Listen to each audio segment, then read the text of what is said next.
Welcome to Remember That Movie, a podcast about our relationship with the movies from our past, hosted by me, the third Alejandro Rosa on IMDb. Today we will look back at the 2000 Academy Award-winning film, Almost Famous, and we will do it through the eyes of my guest, Raven Adams. And we will try to answer the question, does this movie, made over 20 years ago, stand the test of time? Welcome to Remember That Movie. Sit back, it's time to get groovy. Question, do you remember that movie? Raven, welcome back to the podcast. And just to start us out, tell us, why this movie? When did you watch this movie? How old were you? Give us the background. So I believe I saw this movie in theaters all the way back 22 years ago. You said September of 2000? September 22nd of 2000 is when Almost Famous was released in theaters. Okay, so I would have been 14, turning 15 that year, in my freshman year of high school. At that time in my life, I was getting super into kind of different genres of music. I feel like the early 2000s, especially my generation, it was all pop music. So it was all NSYNC and Backstreet Boys and Britney Spears. And I was really obsessed with VH1's Behind the Music series, rock and roll and just, blues and all this stuff. At the same time, I was getting super into different genres of film and screenwriters and directors. And, I knew of Cameron Crowe because he actually wrote Fast Times at Ridgemont High.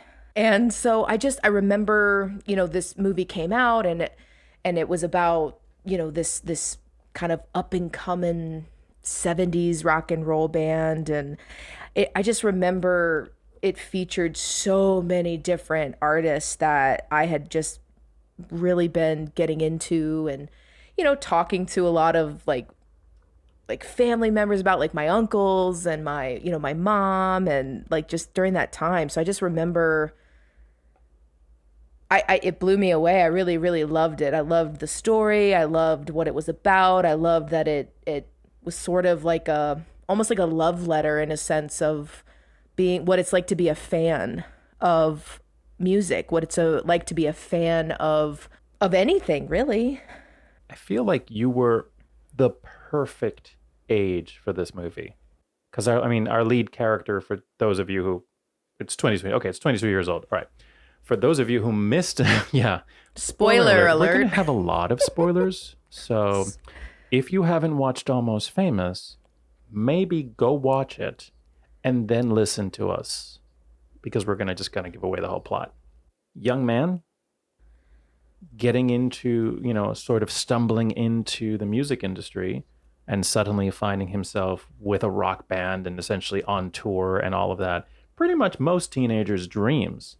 To a certain extent, to be suddenly just thrown into the deep end of the music industry and just being a part of it. One thing that I will point out is I also haven't watched this film in many, many, many years, but it has probably been, I'd say, at least a good 15 years since I saw it. So. Yeah, same. It was at least 10 or more, I would say. I didn't think I saw it in theater. I think I saw it on DVD or Blu-ray. It was probably VHS. Fine. It probably was VHS, Raven. I own it on VHS. I know for a fact that Raven owns a lot of things on VHS. She's cool that way. She owns all the technologies. If she could, she'd probably have Laserdisc too. Who says I doesn't?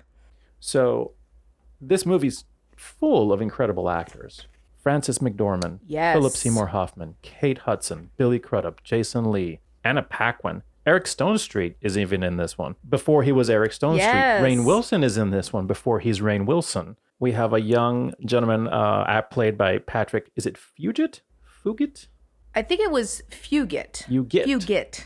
Honestly, I think the whole film is very charming. I've read that Russell Crowe worked on the script for about 10 years. You mean Cameron Crowe? Cameron Crowe. Russell Crowe was filming Gladiator, I think, at the same He was doing time. the press tour for Gladiator while he was writing okay, this. yeah. Cameron freaking Crowe worked on the film or on the script for the film for about 10 years. It feels very personal. It feels very adored. That there's the way that the subject matter is handled. I don't know. There's just something really special about it. I think it's a really good script. And I will say that I don't think I actually thought that the first time I watched this. I think I liked it, but I wasn't like, oh, this is very moving and very personal and a love letter to music. Like, I didn't see that. I don't remember not liking it, but I don't remember loving it. And I have to say that I just appreciated it so much more. I think one thing I thought this time was how well this movie that's 22 years old like stands up, but I wonder if that's just because it's about a time period, right? Like it's based in the 70s, primarily 1973, 70 into 74, which is a time period I didn't live in. But, you know, this, especially like 70s rock and roll was kind of, you know, controversial at a time. Like there was a lot of people that didn't like the direction rock and roll was going at the time, right? Like just trying to be cool versus like what real music actually was trying to say. Well, I think even Philip Seymour Hoffman's character, Yes. when William says, hey, I want to write about rock and roll, and he's like, you're too late. It's over. It's over. Like it's done. Yeah. You know, like all the great things have already happened. And I love that scene. He's in the DJ's office, like doing a radio interview, and he's looking through all the albums, and he's just like calling out, you know, bands, and you know, he talks about I think he says like the Doors. He like shits on the Doors, and he's like, what a bunch of drunken buffoons. And then he was like, the Who, at least, you know, they're drunken buffoons, but at least they're not trying to pretend they're not, or something like that. And I know that the cast had to go to rock and roll school. with Peter Frampton. He wrote the music. He wrote him, and I think it was Nancy Wilson of Heart, who was or is married to Cameron Crowe. I think she is married because she makes a cameo in Fast Times at Ridgemont High as well, because they were married at the time. Anyway, so, and they might still be married, I don't know. But Unless they were unhappy. And if not, that's okay. yeah, let's hope. And yeah, you know, we're only human. But yeah, like, so Nancy Wilson, and then I think the guitarist of Pearl Jam? I think so. Wow. We should have done research. Actually, I did do research, and I think I have it on another page that's not in front of me. Because it was nominated for Best Picture. It might have even won, folks. It might have even won. I don't know if it did, because 2000, I forget what else was I don't know what else was going on in 2000. I think Gladiator then may have won Best Picture. You know what's funny, of course, that I have a whole episode on it, so I probably actually have already said this. And you don't remember. And you call yourself a I know. fan. I mean, I was already priding him for his work in his script writing. Raven, you are correct. It was actually nominated for Best Original Screenplay, and it won. Cameron Crowe won an Oscar for it.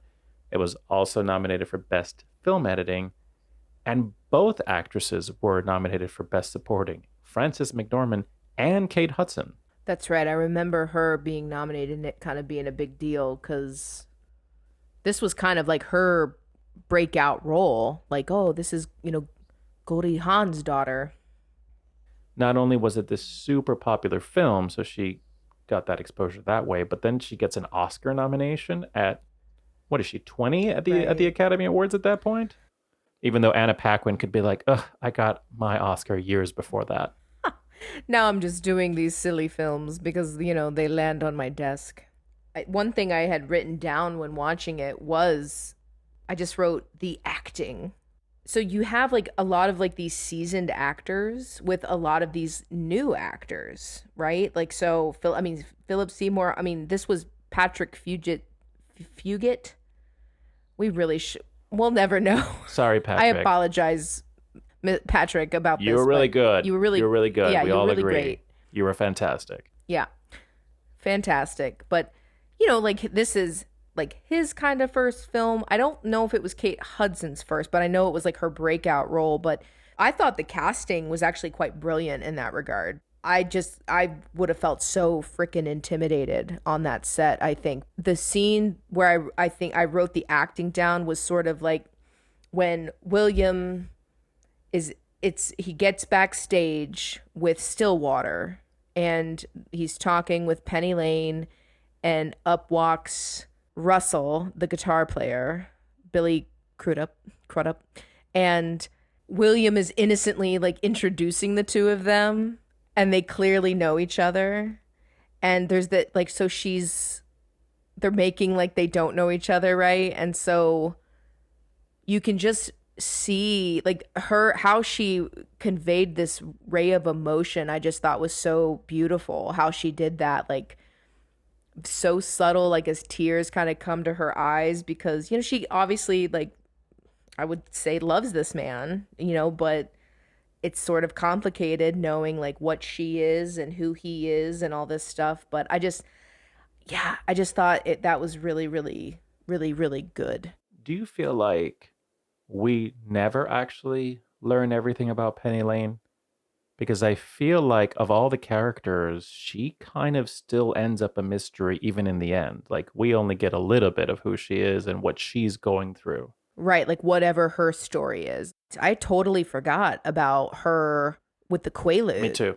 Her getting her stomach pumped, and, she ended up finally reveals her real name to William. And, at the end when Russell and William, she kind of gets those two together, he kind of says like, I never even knew her real name. And I agree. Like, you don't know much about her. She's living in a house, but whose house was that? Like, she mentions her mom at one point. You don't know if mom's alive or not. And yeah, I agree. Like, she kind of stays a mystery. And I wonder if that was intentional. I think she enters the film as a mystery, and he made the choice to keep her that way. Not tell us all her story. Leave us wanting to know more about her. I have to have at least one fun factoid about a film. Who was cast in this film before Billy Crudup? Brad Pitt. Correct. Yay! Yay! Yay! I will insert applause at this moment. Brad Pitt was cast in this film and started working on this film. Gosh, I'm always fascinated by that. What Cameron Crowe said, I didn't ask Russell Crowe, but what Cameron Crowe said was, we started it and then we both had a conversation where we agreed it just wasn't the right fit. Yeah. I feel like there's more to that story, right? Probably. You start working on a film and then you're like, this isn't really your cup of tea, is it? Now, I actually can see Brad Pitt doing a really good job in this role. Really? I can. Did he do as good of a job, or could he have done as good of a job as Billy Crudup? No. I actually think Billy was exceptional. Yeah. I've recently been watching The Morning Show, and he is in it. And it's funny because I started watching that show after watching this movie. And so, 22 years later, I'm watching Billy Crudup again. It really dawned on me just how good an actor he is. I've seen him in other things, but he's never to me like somebody who's this sung acting, god. He's a golden god. Which is a Brad Pitt line. That line was written for blonde Brad Pitt. I am a golden god. And they decided just to keep it. I love that they kept it then. For those of you who don't remember, this is the moment where Russell is having one of his many existential acid trips. Well, before that, first he's having kind of like an existential crisis, and they're touring, and he runs into what appear to be teenagers, and they're like, "Hey man, we're having a party," and he's a rock star. Wanna come? Yeah, want to come? Yeah. And this random rock star is like, "Cool," and goes, trips on acid, is standing on top of the pool house, starts screaming that he's a golden god, and jumps into the pool. When he's talking to the kid, his name's Aaron, he's like, "You're real, Aaron. This is real." Like, he's having this like heart-to-heart conversation with this like 15, other 15-year-old kid. and all these other kids are just like intently listening to him, and then the kid goes, "Do you want to watch me feed a mouse to my snake?" And Russell's like, "Yes, I do." Like, I had a weird thought during that particular scene when he's like sitting surrounded by teenagers, and he's talking to them about, whatever, about what is real, what is not real. And they're listening intently, right? Like anybody sitting in front of the rock star. And I had the weirdest thought. I looked around, or I was looking not around because I wasn't in the room. So I really just had a 2-dimensional, right? But yeah. I looked at them on my computer and I thought to myself, those kids in 1973, those kids are, grown-ups, parents, grandparents now. And I don't know where I was going with that except for that passage of time. And that in that moment, we see children who are no longer children. And I don't know, I got into my own, I had my own Russell dilemma just thinking about that. I thought to myself, that would never happen today because of smartphones.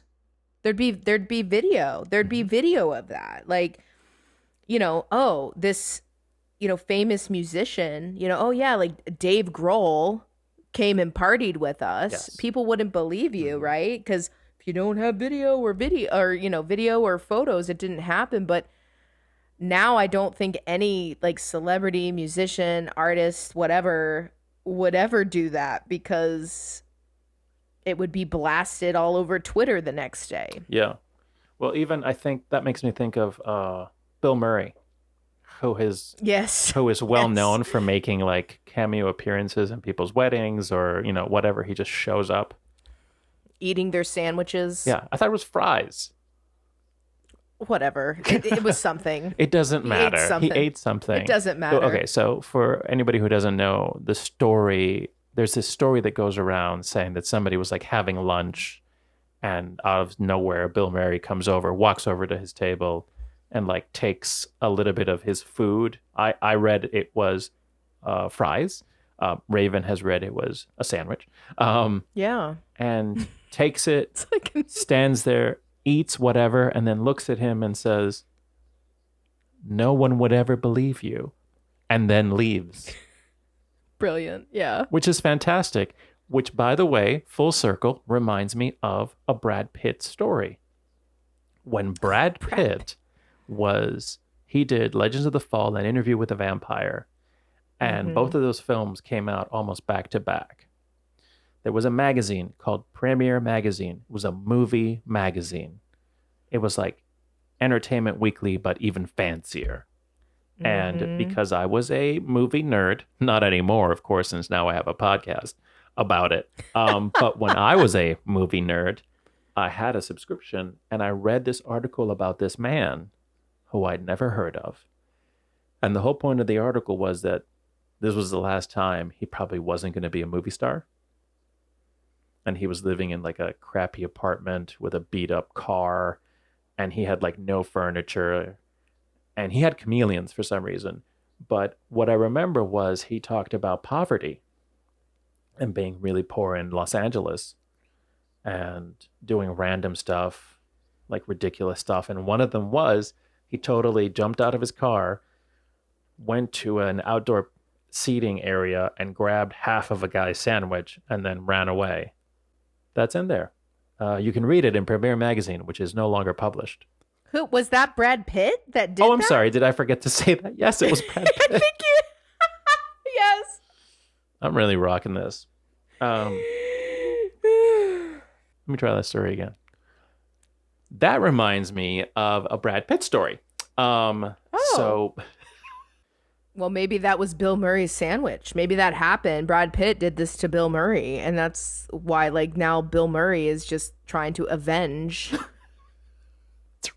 the sandwich that was stolen from him. That's his evil origin story. You speaking about posters reminded me. I had this movie poster. Not everyone probably remembers Blockbuster, but I know you and I do. And I live there. Yeah, well, Blockbuster was also quite expensive. that's true. So I went to Video 2000. It was probably real future sounding at the time, but they would just have all these, movie posters and cardboard cutouts of actors, film characters, and like that's where I went. Like if I got any kind of money for my birthday or Christmas, I was buying posters. And I remember the Almost Famous movie poster. I think I might even still have it. It's not up in my house anymore, but I still own that poster. That's fantastic. I cannot criticize you because what I would do when people would give me money of some sort, usually a family member, I would go and buy movie soundtracks.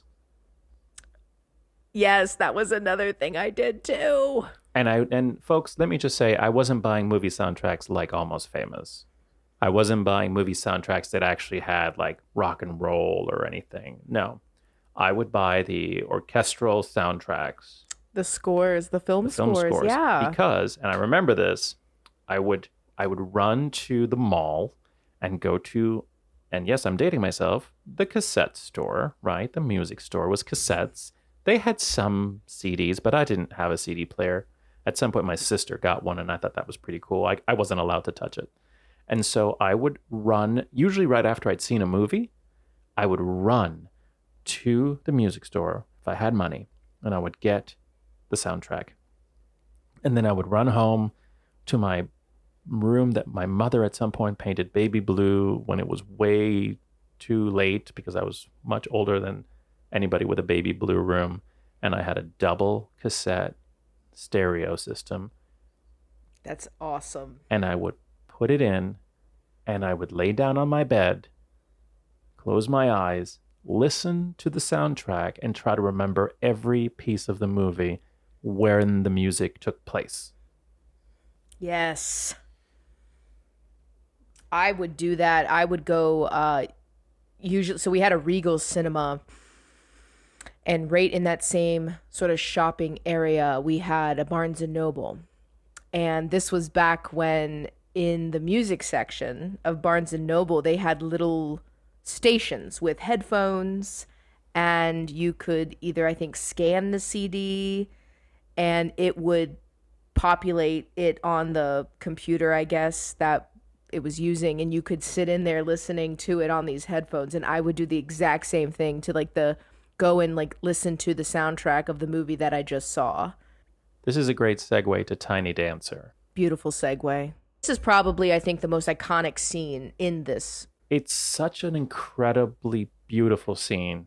But this actually takes place after the acid trip. I'm a golden god. Cameron Crowe described it as it's the entire essence of the movie in one scene. To me, it's the power of music. Just so anybody who needs to remember, so they pick him up. He's a mess. He's like with a towel. I don't think he even has a shirt on, Russell. And they pick him up at that teenager's house, and they get him back on the tour bus, and they're all driving, and they're not all driving. Only one person is driving. They're sitting. Well, and this is after, so like they had the whole blow up as a band, like about the t-shirt and, Russell, you think you're better than us. And then he leaves and then, gets invited to that party. And so now it's like there's all this tension, and he's still kind of on his acid trip, but coming down from it. And there's all this tension on that bus. They're not talking to each other. They're not looking at each other. And then Elton John's Tiny Dancer comes on, and they start singing it together. They listen to Tiny Dancer on the bus and sing along as Russell realizes the warmth and community of his band. What I remember about this is that was the description of the scene. That was it. And so the rest of it kind of came from them doing it. And they were, I think, behind schedule or over budget or something. And Cameron Crowe was like, we gotta get this scene right. And they did it for a while. Like they filmed it for a few days because they wanted to get every angle, every person, every reaction. Something that I learned about that, actually, I learned two things. Number one, the only person on the bus who couldn't sing was Billy. Billy Crudup. Crudup? You know, depending on what part of the country you're in, sure. Doesn't sing. Everyone else pretty much did. Yeah. And so when they were doing that, because at some point Russell gets really into it and just starts belting it out, what was great was that apparently, you know, Billy Crudup was kind of like, oh, I don't sing, you know. And I guess at some point Cameron came over to him and said, it doesn't matter. It doesn't matter what you sound like. We're going to have music over it anyway. I want to see you sing your heart out on camera. And it plays. And it plays beautifully. Yeah. Fun fact, Tiny Dancer was not a very famous Elton John song at that point. He saw the movie, loved it, and he said, I think to Cameron, you get Tiny Dancer. Like, you get it. Wow. Like, he was proud of the song, but it never caught on. And after Almost Famous, it became huge. But Elton didn't even usually perform it when he was in concert until after this movie. And then he had to add it to the list because people wanted it because now they love Tiny Dancer.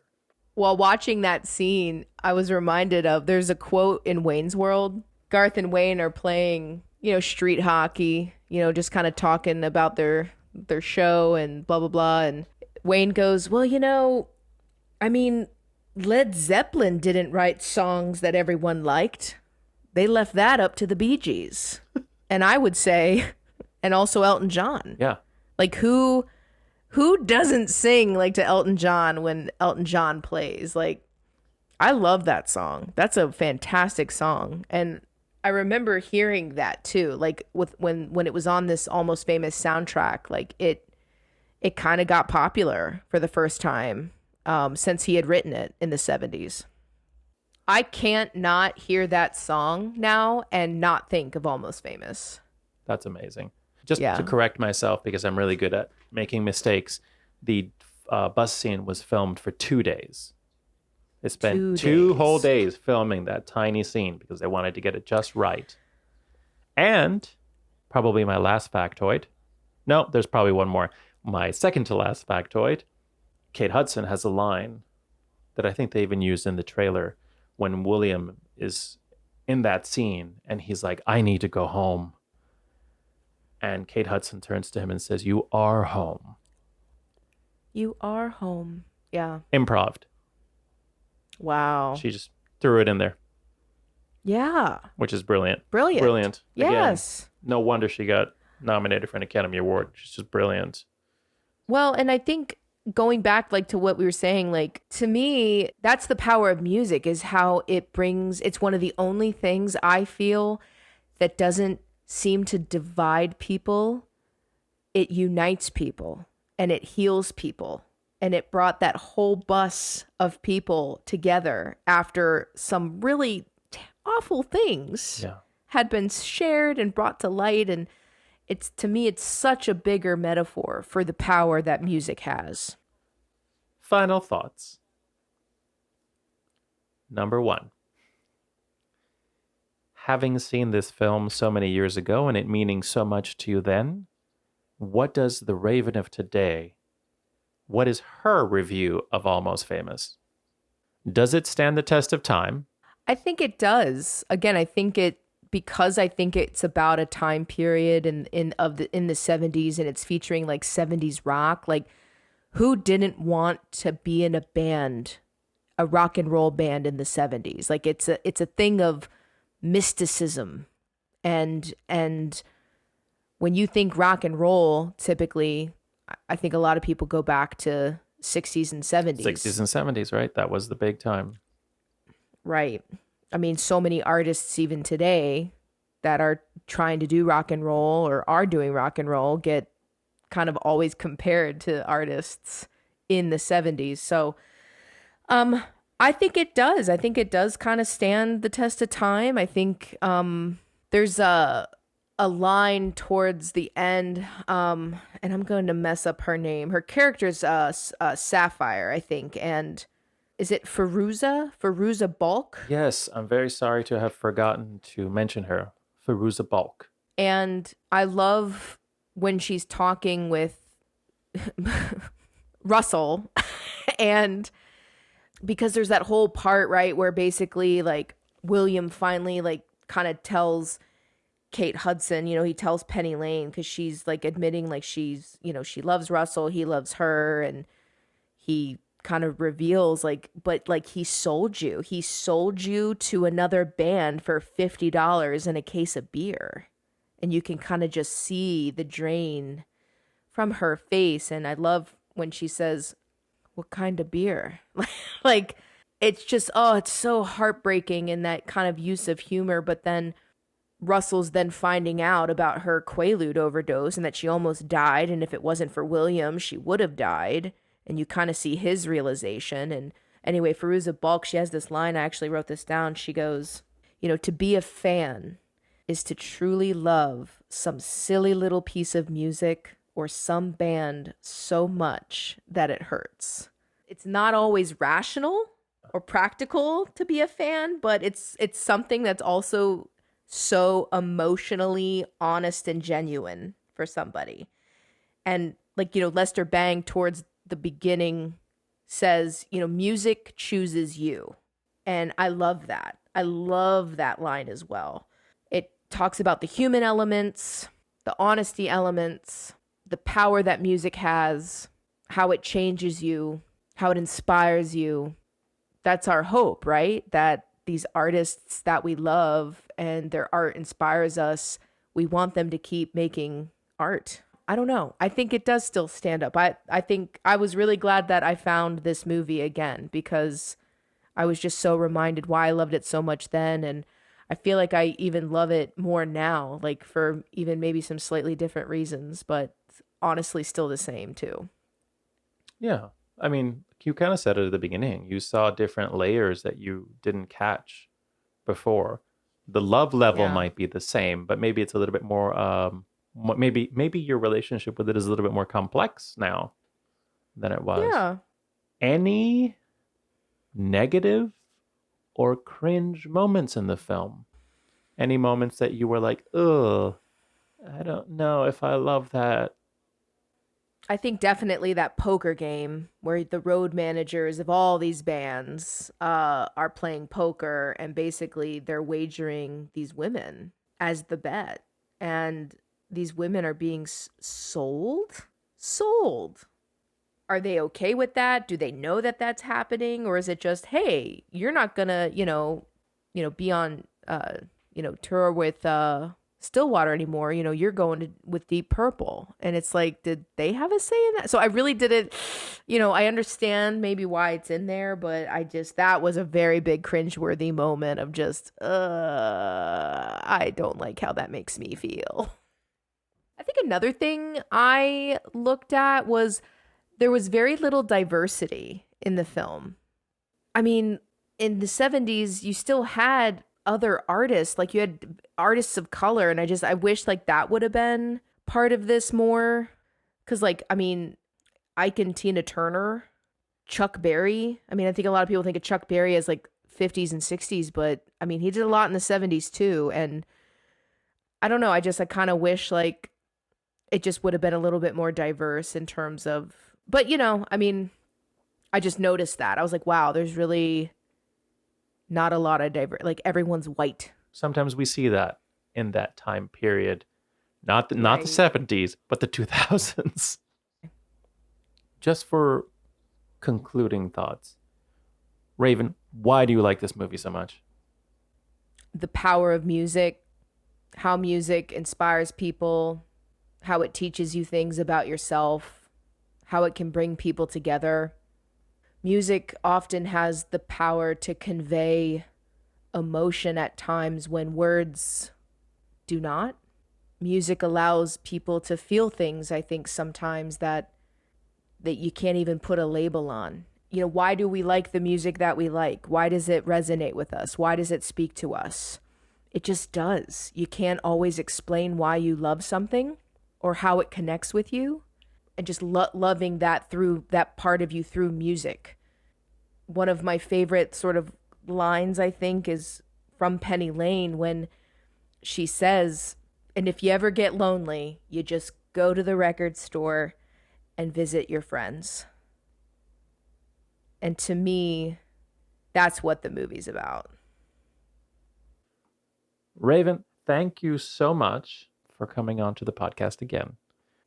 We're still going to come back together again because we started a conversation about Point Break, and this was not the moment to do it because we were talking about this movie, but we will come back to Point Break in the future. So if you're willing, we would love to have you back so that we can have that in-depth conversation about the doctoral thesis worthy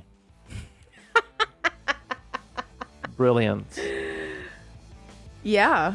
That is Point Break, the original, not the second one, because that was terrible.